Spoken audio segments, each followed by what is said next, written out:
Exercise 10.2 question number 7. Two concentric circles are of radius 5 cm and 3 cm. Find the length of the chord of the larger circle which touches the smaller circle. तो concentric circle क्या होते हैं? जिनका same centre होता है. मानो कि ये दो सर्कल है जिनका जो है सेम सेंटर है.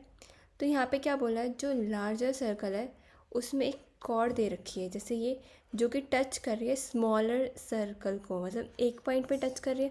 जब एक पॉइंट पे टच करती है तो वो क्या हो जाती है उसके लिए टेंजेंट. जब तो ये स्मॉलर सर्कल के लिए क्या है, टेंजेंट, और जो लार्जर सर्कल है उसके लिए क्या है, कॉर्ड. तो हमें रेडियस दे रखा है, जो स्मॉलर सर्कल है इसका रेडियस कितना है 3 सेंटीमीटर. तो ये क्या हो गई 3 सेंटीमीटर. जैसे ये ए बी सी डी, तो मतलब ए सी कितना होगा 3 सेंटीमीटर, क्योंकि इसका रेडियस कितना है 3.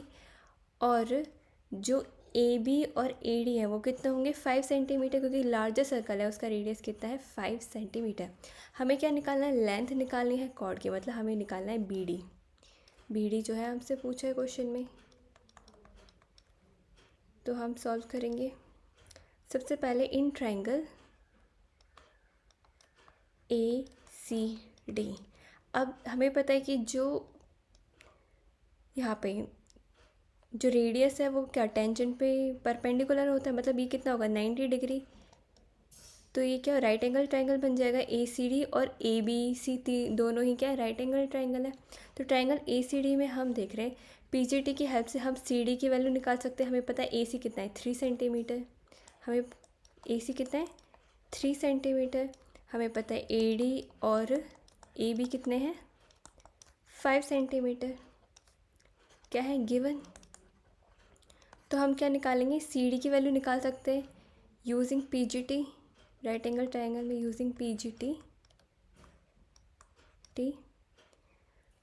तो यहाँ पे क्या होगा, सी डी जो ए डी जो है उसकी स्क्वायर, जो लार्जर साइड है उसका स्क्वायर, इज इक्वल टू में जो बाकी जो दो साइड है राइट एंगल ट्रायंगल के उसके स्क्वायर के इक्वल होता है. तो ए सी स्क्वायर प्लस में C D square. A D कितना है हमें पता है कितना 5 सेंटीमीटर, तो यहाँ पे क्या आएगा 5 का स्क्वायर इज इक्वल टू में ए सी कितना है 3, तो यहाँ क्या आएगा 3 का स्क्वायर प्लस में C D square. C D हमें निकालना है.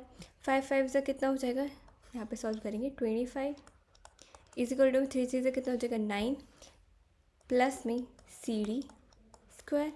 25 लेस 9 इज इक्वल टू में कितना होगा सी डी स्क्वायर, क्योंकि 9 जो इज इक्वल टू दूसरी साइड होगा तो क्या होगा माइनस में.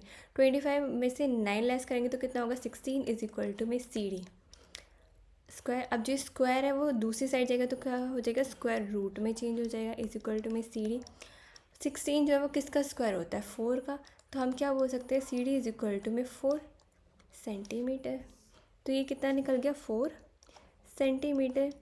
अब इस वाली सर्कल में इस वाली ट्रायंगल में ए सी बी, इसमें अगर हम निकालेंगे तो सेम इसकी भी हाइट कितनी, इसकी भी लेंथ कितनी निकलेगी 4 सेंटीमीटर, क्योंकि ये कितना है 5 है और ये कितना है 3 सेंटीमीटर. या फिर हम ये बोल सकते हैं जो लाइन है जो सेंटर से आती है, अगर वो कॉर्ड को कट करते सेंटर से अगर कोई लाइन आएगी तो वो इक्वल पार्ट्स में डिवाइड करेगी ना उसे, तो इसलिए अगर ये 4 सेंटीमीटर है तो ये भी 4 सेंटीमीटर है.